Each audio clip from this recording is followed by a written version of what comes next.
Once was a land of woe and strife, where the people were bereft of hope. They prayed to their gods of might and light to deliver the heroes of old. Instead they got heroes. Did you hear the quotes in my voice of moral ambiguity? They may help or may not help you at all, depends on what's in it for them. They kick and they punch and they maul and they smash, they lie and they scheme and they burn and they slash. Succeed or fail, it adds to the tale. Dungeons and Debacle starts now. Hello and welcome everyone to this episode of the Dungeons and Debacles podcast. I am your host and dungeon master, Kevin. Going around the table, Blake. Hi, I'm Blake, and I'll be playing Juliet, the Dragonborn Eldritch Knight. I gotta remember that. And Shane. That's my name. I'm playing Alexander, the bard/wizard. And John. What up, sluts? Playing Alunodas, Elven monk. And Oliver. I am Oliver, and I will be playing Edel Belmont, the paladin hellsworn. Alright, so the last time on Dungeons and Debacles podcast, let's see what happened. Oliver made a deal with one of the deckhands so he could become a famous bard or singer. And then you guys fought a kraken. There were some casualties. Smitty, Jubal, and Jimmy were all killed. Not Schmitty. Yeah, Smitty was the only one that I guess that was just a regular deckhand. You had Jubal, who was the navigator, and Jimmy, that was the helmsman. So there's currently some job openings. Can we get a regular boat? Sounds like a problem for HR, not for us. So currently the boat is in some pretty bad shape. The kraken tentacles and teeth had broken off some boards, and you are currently taking on water. So you see Jervis scurrying about the deck, and he's like, Jubal, where's Jubal? Oh, that's right, you're dead. Smitty, you're the new navigator. Smitty? Oh, I guess he's dead too. Shit howdy. Doug, you've been promoted to navigator. Find out where we are and tell Mike the good news that he's been promoted to helmsman. And that's when Stormbringer turns around and looks at you guys and says, we're taking on water. Go downstairs and start bailing water and motivate the rest of these louts to get us repaired. I'm gonna see if I can make a deal with one of them. How about we help them before we go into this whole pact-making business? Because your pacts are going to drown with you if... Well, I'm gonna be multitasking, you see. Alunodas heads down and starts manning the ship's pump. So here's what we're going to do is we're going to do a skill challenge. You're going to need 4 successes before you get 3 fails, and you got to tell me what you're doing to help either repair this boat or motivate the crew or do whatever else. So I'm going to need everybody to jump in, roll 20, and roll initiative. I got a 22. Seems good. I got a critical fail. I got a crit. Wow, that's nice. So what is this based off? what? Like the check? Oh, initiative. God damn it, man. Wait a minute. Dude, Whatever skill we want it to be. Hey! 20. 19, actually. Shut up. Let me have this. Yeah, so here's what's going to happen is you're going to pick a skill or ability that you have. If you have a spell like, say, mending or something like that, then you can use that, but it's going to be based off whatever modifier that you use to cast that spell, if it's charisma or intelligence, or you can use arcana. I took mending. Yeah, I took mending as well. So I guess I'm going first. It looks that way. You have a 22. I do. Let's try and cast mending on the thing. All right, give me an arcana check. Yeah. Can I do a charisma check since it's based off of charisma? You can. Actually, no, arcana is better. 20. Hey, that's pretty good. Nice. Yep, that's a pass. So you've got 1 pass and no fails. Easy. Edel, you're up. I guess I'll start pumping water with the pump, so I guess that'd be a strength check. Strength or athletics? We're gonna go with athletics since I have a decent bonus in that. It's a 14. That passes. Yeah. All right, so now we've got 2 successes and 0 fails. Juliet, you're up. All right, Juliet's going to similarly use mending, and that's an Arcana check, correct? That's correct. A 13. What? That is going to fail. So now we've got 2 successes and 1 fail. So how many do you need to succeed? You need 4 successes before you get 3 fails. All right, so we're halfway there.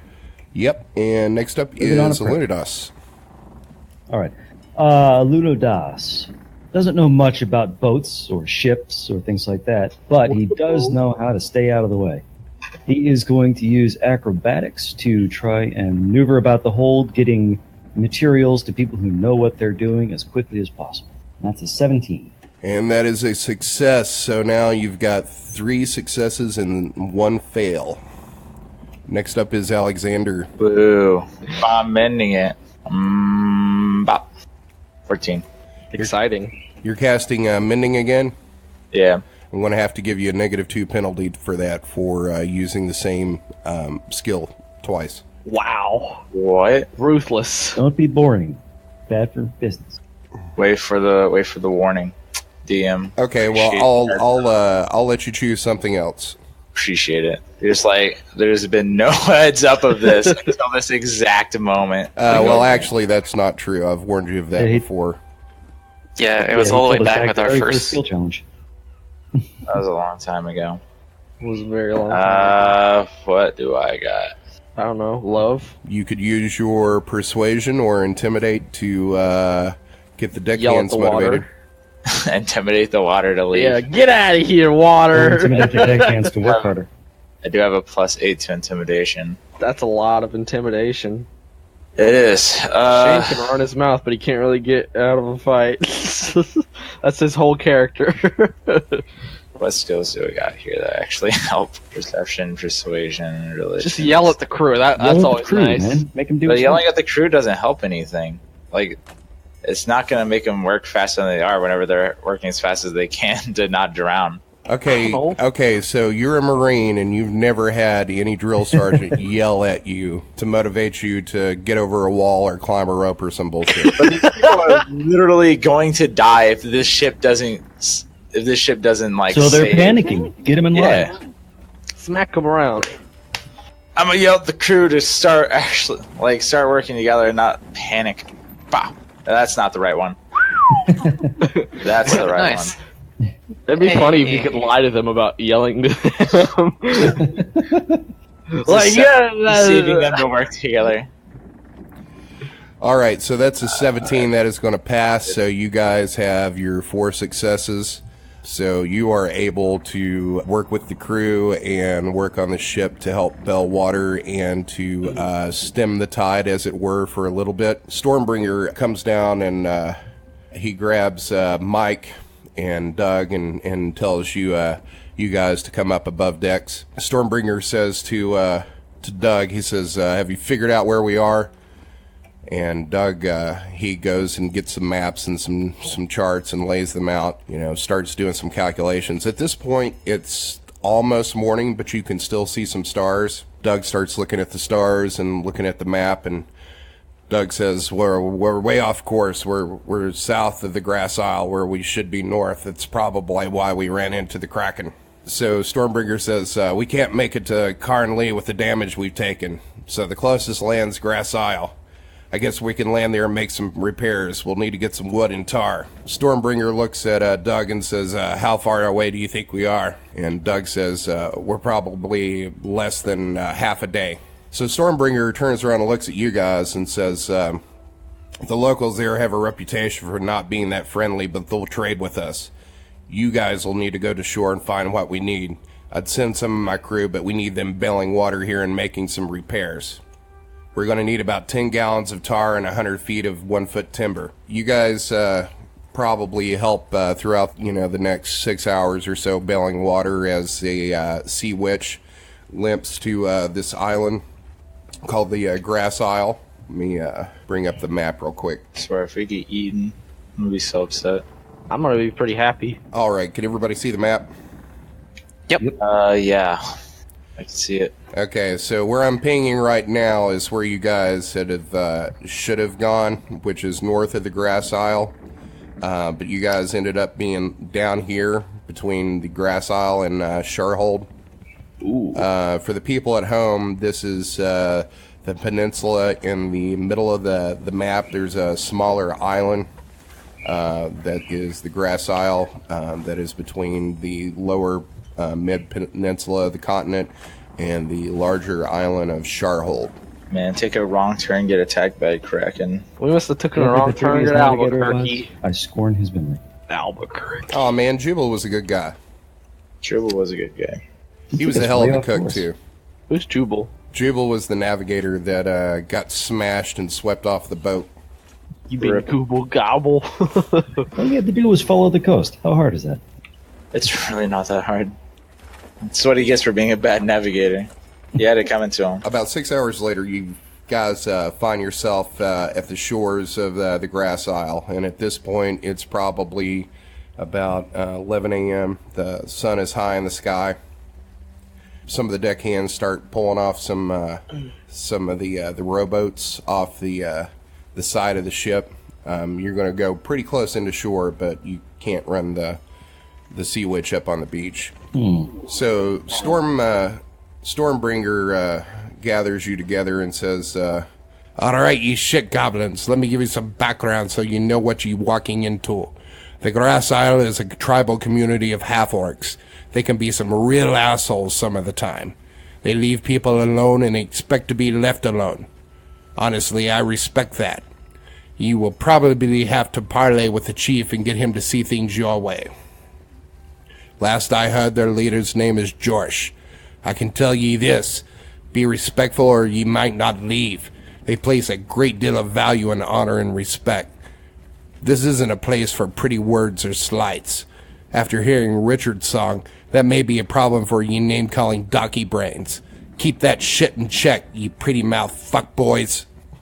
What? That point, he's going to direct you to the boats unless there is anything that you want to say to him, or if you guys got any questions. Can I roll a wisdom check to see if I can know if I know any like orc customs or anything like that? That would probably be more of a history check than wisdom. But yeah, history you can check. roll it.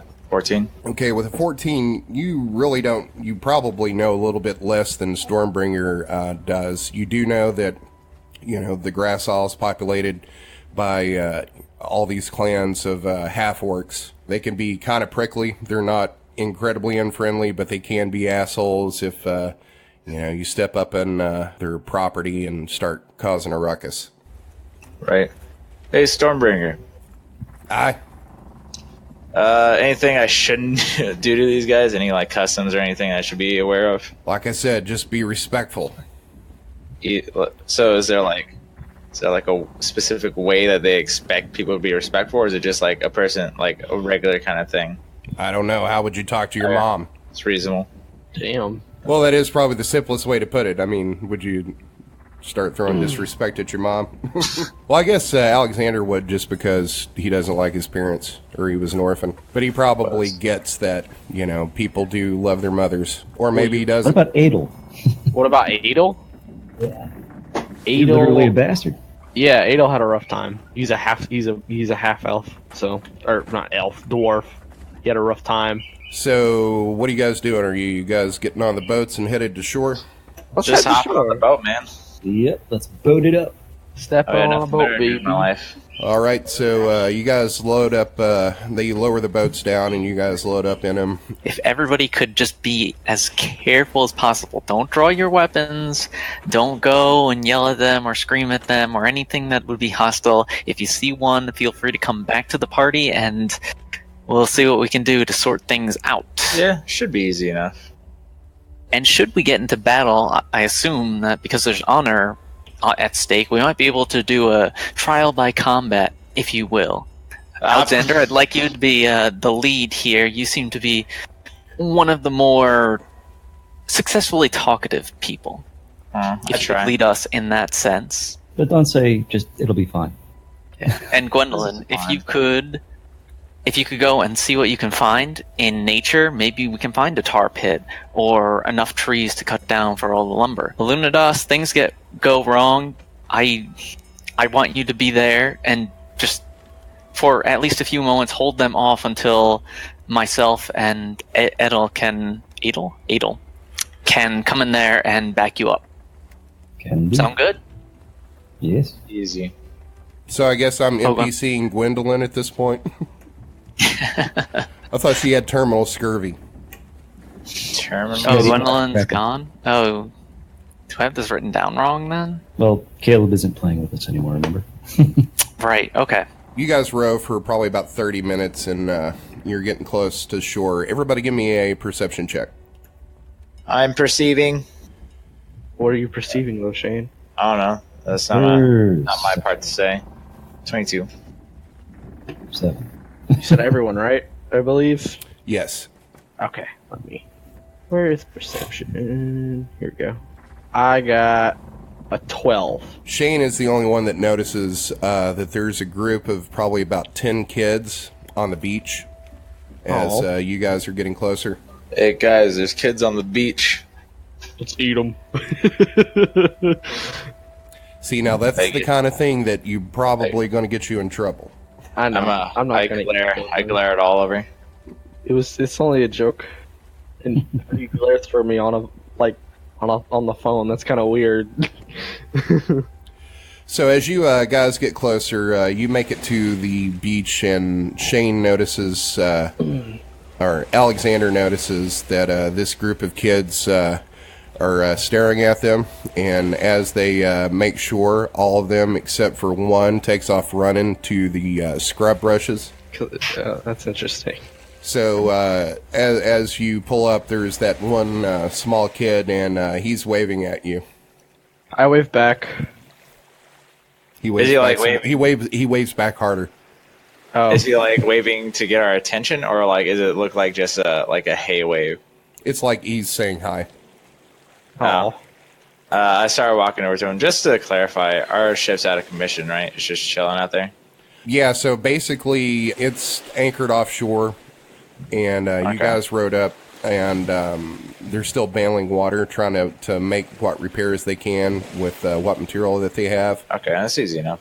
I start walking over to the kid. I motioned for everyone else to follow. I'll follow. And I motioned to Oliver to shut up and not say anything. Hey, I'm gonna be a sweet little boy. Edel. Not Oliver. I don't like the thought of being butchered by a big group of half-orcs. It's not what my life is right now. I disagree, Shane. I think it's exactly where you're at right now. You walk up to the kid, and the kid says, "Hi, I'm Bugloo, but everybody calls me Bug. You look funny. What's your name?" I'm Edel My name Belmont. is Alexander. How are you? I'm Bug. Bug? Yeah, Bug. Okay. What are you doing over here? I was just picking up shells when I saw you guys come. Would it be possible for you to bring us to is your village nearby or something like that? Yeah, it's a short ways away. Give me a perception check.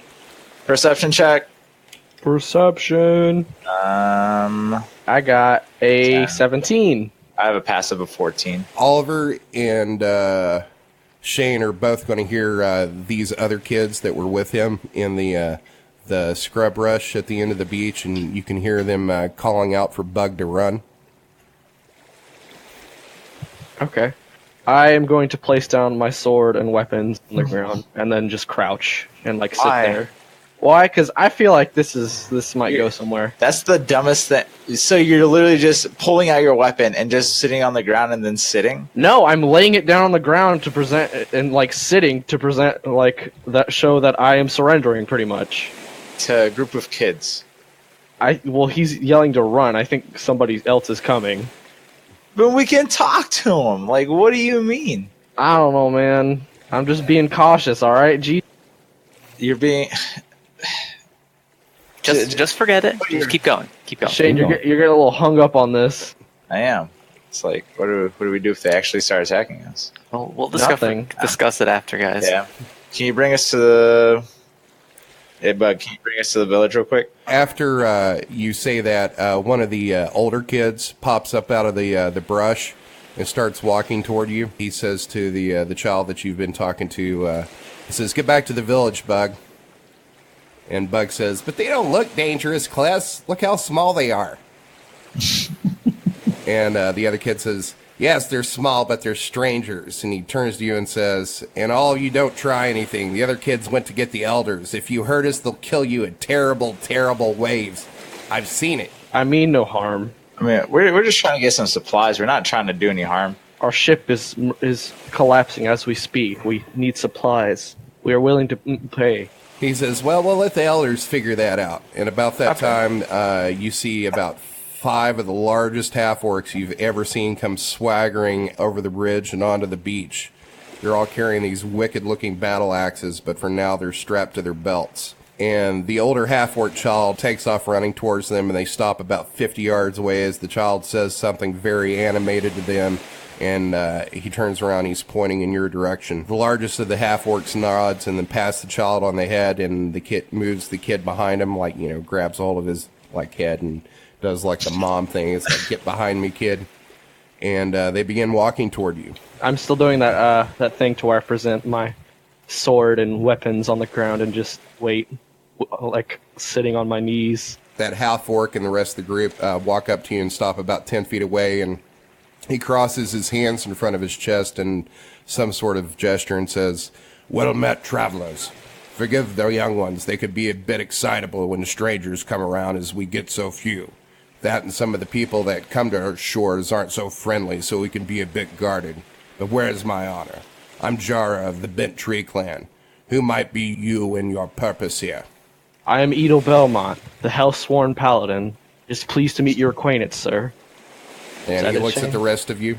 Alunodas introduces himself. "I am Alunodas. I'm on." And he looks at Juliet. Oh, yes. Where are my manners? I'm Juliet, the leader of this fair party. Pleasure to meet you, even though you don't see a lot of us. "Now that we're met, what's your purpose here?" So we got a ship on the right over there. So it got hit by a kraken. Kind of unfortunate. We're trying to get some supplies to fix it up so we can be on our way. If you have any supply, we're looking for timber and tar. We're willing to pay for any if you have it. So Jara says, "We have what you need, but it's not my place to make trade. You will need to meet with our chief to make trade." That's reasonable. I can do that. Jara says, "Come with me, and you might want to pick up your sword. I do that. The lions are bad this time of year." Ooh. Got it. Thanks. Jara motions for you to follow him, and you notice the 4 other half-orcs hang behind him and wait for you to pass, and then fall in behind you. So you... Alunodas leans forward staff a little bit more than is absolutely necessary. Just to pretend. It's not a weapon. It's a walking staff. Oh, okay. Give me a deception check. What? He's trying to get tricksy when he shouldn't. What's he trying to do? He's trying to pretend like his quarterstaff is a walking stick. Oh. 11. Yeah, they're buying that. Totally pulling a Gandalf. You walk for probably about 20 minutes or so. As you come to the village, you can see it's a fairly large size. You think there's probably maybe 500 or 600 half-orcs that live here. You look around and you see most of the structures are made of these animal skin yurts. There's a bunch of carts and oxen, and there's a large well at the center of this village. And as you walk through, you notice the half-orcs stop and stare at you. You don't even need a perception check. They're not hiding it at all. That they're staring you down. Give me a perception check. 9. I have a passive of 13. Wow, so it looks like everybody rolled their passive. Yep. I haven't rolled yet, so allow me. That is an 11. Nice. Yeah, So I rolled above my passive. So did Alunodas. Just barely. With that 14, you're going to be able to tell that you don't see like any sort of like ill intent behind it. They're just staring at you because you're strangers and they rarely see you. As you walk, you see a yurt that's much larger than the others towards the center of the village. Jara appears to be leading you toward that. You get there, he stops and turns to you and says, "Welcome to Grassland. Wait here so I can advise the chief of your coming." And then he disappears into the yurt for a few minutes. So while he's in there, you notice the 4 orcs behind you have been joined by about 5 or 6 others, and you're probably about 15, 20 feet away. They're just standing there staring at you. They're not making any moves toward you or anything like that, but it's you're strangers and they're just staring. Strangers in a strange land. But you also got the feeling that, they're kind of waiting for something to go down to. I say hello. Yeah. I am Limit Edel us bound. Same. And all of them nod toward you. Alright, I approach and sit down cautiously. All right, so about the time that you sit down, Jara comes back out, motions for you to go inside the yurt. I follow. Same. Yep, let's go. So there's Alunodas. So as you enter the yurt, you can see that the floors are carpeted, and there's some oil lamps lighting the interior. Even though it is noon, there's not a lot of light getting in. There appears to be about 4 half-orc guards and a much larger half-orc. He's sitting on a large wooden stump covered with animal skins in the center. You think that's probably their leader. He appears to be in his middle years with long black hair, but what you notice most about him is he's not wearing a shirt, and his body's just covered in all these scars. And you notice that he's just huge. He's about 7 feet tall, and he's mostly muscles. And he says, I am Grum Redhen, leader of the United Clans of Grass Isle. What are your names and business here? I cross my arms and say that my name is Alexander. Here for trade. And then he waits for the rest of you to introduce yourselves, and I'm assuming you all introduce yourself. Yep. I am Edel Belmont, the Hellsworn Paladin. Hello, it is pleased to make your acquaintance. And then I bow. And he looks at you and says, Hellsworn. Correct. Huh. And he just kind of dismisses you. That's All right. probably not something to be throwing out in idle conversation that you're a Hellsworn Paladin. Yeah. I mean, it just pretty much means I'm chill. No, it means that you're... It means that you're trying to... What's your purpose? My purpose? Buy souls Get for hell. contract. Pretty much. Hellsworn is a very I'm strong evil. word. Yeah, right? Whatever. I'm more of a contractor than anything. Right, but that's also probably still something that you don't want to throw out in polite conversation with people that you've just met. I don't know. I'm a contractor for hell. I mean, come on. Well, fortunately for you, that most of these they're chaotic neutral or neutral. Yeah. They just don't care. Thought so. See? So he says, "Trade. What kind of trade?" Our ship on the coast is in pretty dire straits, I would say, and we need lumber and tar to help repair it so that we can be on our way. We're willing to pay any amount that you'd like. Not necessarily any amount, but we'd like to bargain for it. That's most unfortunate. How did your ship become in such a state? Yeah, the navigator made a mistake, and instead of going above the grass isle, we went below and got attacked by a kraken. We were able to repel it off, but now we're stuck here on the coast. So you say kraken, and his eyes go wide. He says, "I would hear of that glorious battle. Are you a bard?" I am. "I would hear any tale you have to tell, as we have little news here. And we have an unfounded reputation for savagery instilled by ages of racism. That, and we have little to trade, so we get few visitors here. We have nothing to fight for unless grass and lions have somehow become as valuable as gold. And we don't get involved in the wars and politics here. We've minded our own business and lived in peace ever since Borsch Bonebreaker's clan moved here after the Troubles." So, anybody want to give me a history check? I'll have Hell one. yeah. Hold on. Who has actually read the book with the clues to the artifacts? I haven't read them. I haven't read it either. I know I've read I think them. we browsed through it. I don't know if anybody... I think Juliet might have made a study of it. I rolled a 5 on my history. I got a Rolled 6! Step aside, peasants. Not the brightest of the Let me bunch. show you how to roll. There we go. Nat 20. Holy shit. Wow. All right. Just like in real life, I'm a terrible history buff. Juliet would know that Borsch Bonebreaker was the half-orc wizard from Mount Sunder, who was one of the saviors. who created the hero's girdle. So basically, he's just told you that his clan, after the trouble with Ruin, moved to the Grass Isle. I asked them why there's so many lions here. Really, that's the question you want to ask after this got Never dropped? mind. I mean, he doesn't know anything about it. Yeah. Yeah. Juliet's the only one that knows anything about it. Yeah, and I'm going to say something as soon as everybody's done talking. Okay. Yes, no, maybe so. Okay. So, excuse me for a moment. Did you say Borsch Bonebreaker? Yes, after his death, his clan and 3 others, the Bent Tree, Red Hand, and Ash Eaters, decided to leave Mount Sunder and find a new place to settle. The tale says they wandered for a great while and came to this island after a couple of generations. They just wanted to live in peace, and since this island was unpopulated by the greater races, and because of the large lion population, we decided to carve out a home of their own in the open fields here. Granted, there isn't much here, but we live a good, honest life, free of the entanglements of the old world. I have the honor of being the first clan's chief that is not a bone breaker. I guess the lion has grown weak. Oh, yes, that must be completely true. I haven't heard of him in some time.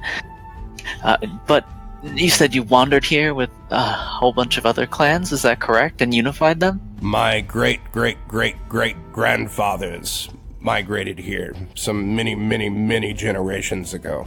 Wow. And if I may impose, did they bring anything with them? Anything that might be taboo or unreliable or, just plain freaky? I know how sometimes magic is just, silly. The only thing that I can think of is Bonebreaker's family sword. Oh, great. Oh, wait. It's here? Like on this island? Yes, it's been passed down from generation to generation to the eldest son. Wow, This is gonna go well. all right. I mean, you're not of his line, correct?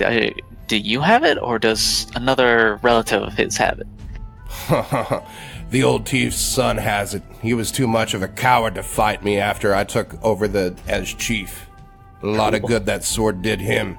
Alexander, Juliet's gonna whisper, we need that sword. It's one of the items. Is it? Can you convince him to, give it up, or at least tell us where it is? Actually, it's not one of the items. It is one of the items to me. No, it's a belt. Is one of the items that the orc guy made. So I'm going to need, if you're saying that, Juliet, I'm going to need you to give me a deception check against a wisdom save. Oh, I don't know if against the Alunodas. This is gonna go well. Okay. Oh, 15. So if it meets, it beats. Delicious. So I'm deceived. Oh, no, hold on. Yeah, Shane's deceived, but Alunodas isn't. Oh, great. So how do you want to deal with that? I'm deceived. I don't know nothing. I didn't know that Juliet was trying to deceive. I thought it was just a What a mistake. leader. Lies to the whole party to get what she wants. Sounds about right. It's a long sword, isn't it? Yeah. Or it's probably a great sword since it's in the hands of these half-orcs, but I don't know. Still, that's right. Alunodas doesn't care too much. He just sort of shrugs and says, whatever. The sword is a nice thing to have. If you don't like using your fists. yeah. Do you say that in character? Yes, but quietly. A whisper. Under his breath. So you say that, and he picks it up, and he starts laughing, and he's like, I like this man. Why use a sword when you can use your fists? Alunodas smiles and nods. Strength. Strength. Strength. Nod. Breaks his neck. Yeah. What would you like for the timber and tar that we request? Grom says, let's not talk trade as the sun is getting low. The lions will be prowling and it's almost time for our evening meal. We will have a deer and boar roasted and there's more than enough for everyone. I would have your bard tell us tales and perform this night. It will be most memorable for us all. We also have a strong drink we call Skull Splitter made from the sugar grasses. Don't worry, your skull may feel a little split tomorrow if you have too much. But may we join? In addition to my performance? Absolutely, you were just invited. Thanks. He's like, I just said that. He did just say it, though. I have to make it apparent. So should we just fast forward? Yeah, unless you want to walk around the village, you get the feeling that you're welcome here. Cool. I would like to. I asked the leader if he happens to know where the son resides. If I could talk to him. The son of the old clan chief? Yeah, the one with the sword. He says, we'll talk of this later when we have a few drinks. I go ahead and cross my arms and take my leave. What is it with you and crossing your arm? That's what the orc did to us whenever he saw us. It's a sign of respect. Are you sure? I believe so. That's the context that I saw it in, and no one's... It's a sign that you're emotionally closed. Yeah, but it seems the context in which it's used. A meeting and farewell. Mirroring's a good idea. Yeah. I mean, you guys are just saying hi. I'm like trying to imitate their customs and courtesies. You know, the night wears on, and they have their feast, and you guys get full of deer and boar. I'm gonna try some of this drink. All right. Give me a Constitution check. All right. 11. All right, so you're not like tore down, but you're definitely getting a pretty stout buzz. Everybody in the club getting tipsy. You want to turn this tribe up? Yeah. Turn down for what? Yeah, I'm gonna go on start performing, playing my flute. So it's very rare that they get bards on this island. So like everybody is like gathered around, and it's like all eyes on you. Dope. So tell me a little bit about what you're performing. American Girl. Beverly Hills. But, yeah, but I'm just gonna go along with whatever feels good. I'm not a big performer type. I would assume that my bard... Yeah, I understand that, but like me, myself, I don't have context. You know what I mean?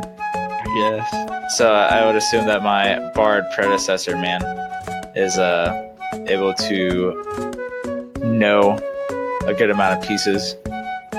So give me a performance check, and if you're using your flute, add a +2. Yeah, so 25. Wow.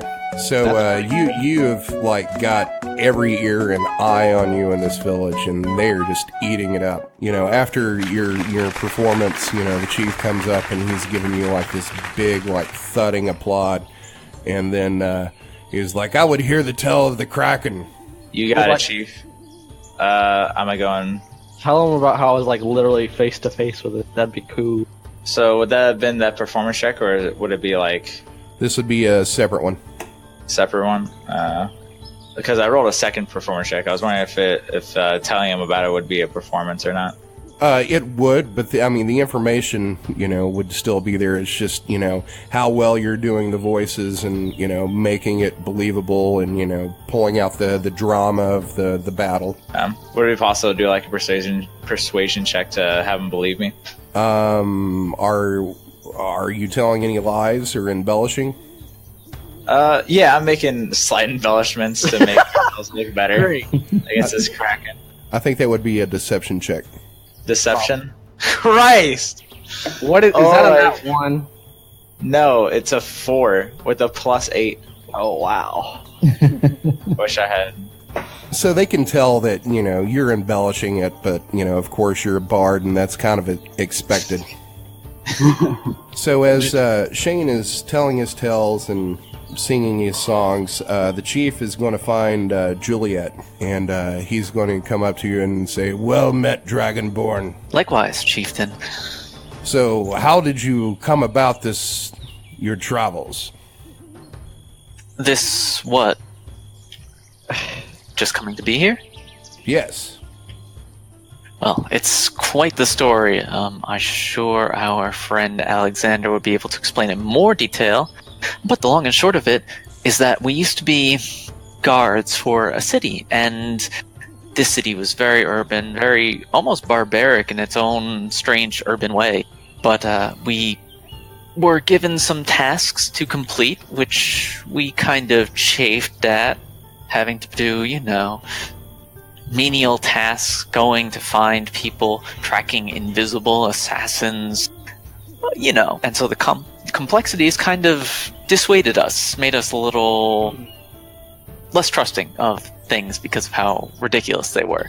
So we went about and found these quote-unquote invisible assassins, and they're seeking all sorts of magical items. But more importantly, they give us a large swath of freedom. So we can search for these particular items as we will or not. It's a very good deal, and we happened to come here because we were attacked by a kraken, as you well know.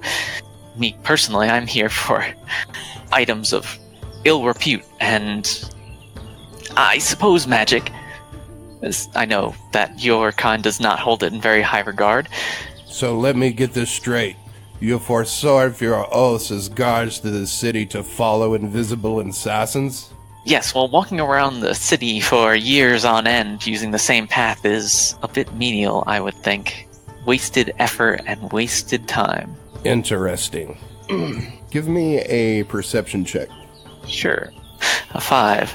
Okay, you do think it's kind of strange that you just told this clan chief in this culture that appears to really value honor, that you just forsook your oaths as guards this city to follow these invisible assassins, and the only comment that you got from him was, huh. Yeah. Sounds about right. Why did you do it? Why did you do it? Well, we already threw out the plan when we first met them, so... He gives you like a little cheers with his mug, and then he walks off. And then what a pleasant guy. Later that night, he's going to find Oliver, and he says, "Well met." Well met. How are you this fine night? I am well. There's plenty of drink and food and tales to fill the air. No thanks to you. What is that? I meant that as a mean? compliment, by the way. Oh, I sometimes thank you for providing for us, is what I was trying to say. Oh, I sometimes don't get outsayers' meanings. It's So, fine. how did you come to be here? Well, my father did not really fancy me being a bastard and all, so I took an oath and tried to redeem myself. What sort of oath would this be? It was an oath of help and a cry. I am a hellsworn. Hellsworn, so you would make deals with demons? Yes. In order to prove myself. I don't know if that takes an incredible amount of courage or an incredible amount of insanity. A little of both. So how did you come to travel with these people? I was hired, and I have been following them ever since. For they provide me with the task of helping people. Helping people. I've heard you've been working with invisible assassins. I don't know what that's about, but alright. I'm going to need you to give me a deception check. I actually don't know what that's about. I don't remember the invisible assassins part. Okay, that's fair. And then, let's see. I tell him to come have a drink with me. Alright, so he is going to give you a little cheers on your cup and just, like, swig his drink. Alright, I guess I'll do the same. Alright, give me a constitution check. Hell yeah. Getting turned. Alright, con check. Here we go. That is a 6. Hell yeah. Alright, Let's so do this. Goner. So you are actually going to like stumble a little bit and then trip backwards over the log you were sitting on. I love your ale.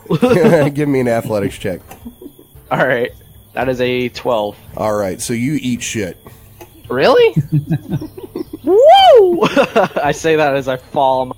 So, I'll put hairs on your chest. Wow! I so love it. So Grom just like doubles over laughing with like his hands on his knees and then reaches over to you with his hand. He offers his hand to help you up. I take his hand and I say thank you. He's like, yes, I know it's strong drink and you're going to realize its name tomorrow morning. I like it. So later that night, he's also going to corner Alunodas. He says, I do not understand your words. Sorry, it's Elvish. Hello, Chieftain. Elfish. Well met. Alunodas nods companionably and watches Shane lie his way through the story of the Kraken.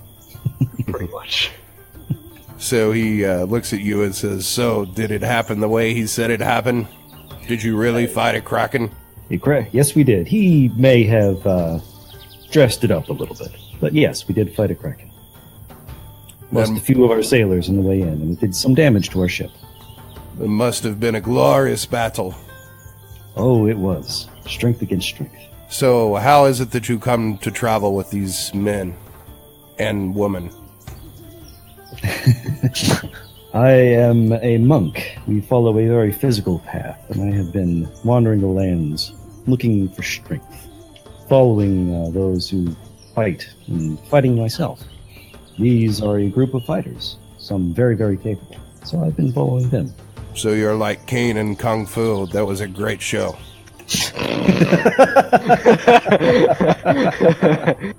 Yes, I also play that weird Chinese checkers poker game.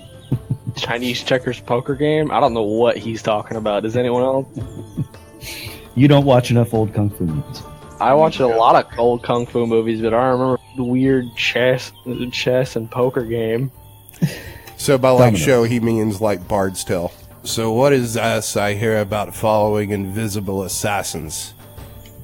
Invisible assassins? Well, they have been interacting with some cult of assassins. I don't know too much about it myself. Red-robed people, they like destruction. Cult, did you say? Mm-hmm. So you are working with a cult? No. I'm just wandering the earth. Fighting. I'm going to need a deception check. Yeah, I kind of figured that. There's 10. Oh man, a whole 10. Yeah, That's a lot. that's a good amount. That's a good amount. So, Grom kind of like squints his eyes at you, and you can kind of tell that he picked up that you might not be telling the whole truth about that. Mm.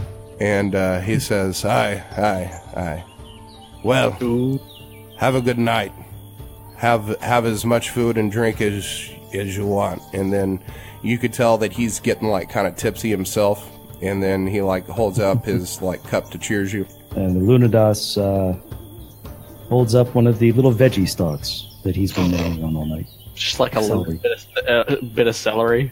He's Yep. like, I'm so hungry. Alunodas is getting turned. The night's dragging on. You know, it's starting. Some of the half-orcs are starting to turn in, and I guess at this point, Shane's winding down. Grom comes up to you and, you know, starts congratulating you and thanking you for all the tells that you'd spun that night.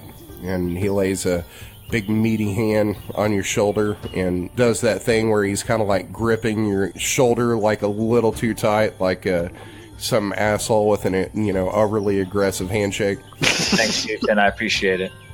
I've made a most memorable night tonight. We'll discuss trade tomorrow. Got it. Where would our sleeping quarters be? He says, take a look around. Do you have any traveling equipment? If not, we can find a tent or yurt for you to climb into. Yeah, if you have a tent that we could use, that'd be perfect. You see him motion for another half-orc, and he comes over and he whispers something to you, and he says he'll find you a place to turn in for the night. And after a few minutes, that half-orc and a couple of others have, constructed, a real makeshift shelter for you. Yeah, I think I'm good. I'm gonna sleep in it. Good night, everybody. Will do his Elven meditation thingy. I stumble onto it. So is everybody turning in for the night? Yeah. It's like it. And I think that's probably a good place to end the episode. Thanks for joining us for this episode of the Dungeons and Debacles podcast. A lot of people say this, but we really do want to hear from you. Are we shinier than a platinum piece? Or stankier than a kobold's loincloth? Let us know what you liked and didn't like. Everything helps this make a better podcast for you. Got an idea for monsters, items, and commercials? Let us know about it. You might hear it in the show. Find us on Facebook and Twitter at Dungeons and Debacles Podcast. We also have a website where you can learn more about the characters, lore, and maps of this world. You'll also find articles about Dungeons and Dragons and a whole lot more. Just search Dungeons and Debacles Podcast. Do you think the government of Luscane is spying on you and you don't have a social media account? Then email us at dungeondebacle@gmail.com. You can also check out the theme song and all the commercials you heard on the podcast on our YouTube account. Just search Dungeons and Debacles Podcast. New episodes come out every Sunday, so check your podcast app. And now a word from this week's sponsor. Matt Cedric's got the deals. I'm Matt Cedric of Matt Cedric's Discount Goods and Adventures Emporium. Is your cleric a creep? Is your druid a drag? Try our healing potions. They put pep in your step and get you back in the fight. A healing potion will never try to convert you to a god or get into a moral debate with you. Just drink it and feel better about the decisions that led you to your current situation. Try our new flavors exclusive to Matt Cedric's Discount Goods and Adventurers Emporium. Berry Blitz, Melon Melee, and Arctic Chill. Side effects may include delusions of grandeur, increased risk of infection, drowsiness, impotence, headache, and bloody stool. Ask your cleric if healing potions are right for you. My prices are so low, I'm practically giving this stuff away. How do I do it? Don't worry about it. Come on in to Matt Cedric's Discount Goods and Adventurers Emporium. We have convenient locations in a city near you. Just talk to the town guard for directions. Matt Cedric's Discount Goods and Adventurers Emporium, where the only thing madder than me is the savings. Matt Cedric's got the deals. The music you heard on this episode was Crowd Hammer and Lord of the Land by Kevin MacLeod at Incompetech.com. Licensed under Creative Commons by Attribution 3.0 license. You can find that at creativecommons.org/licenses/by/3.0.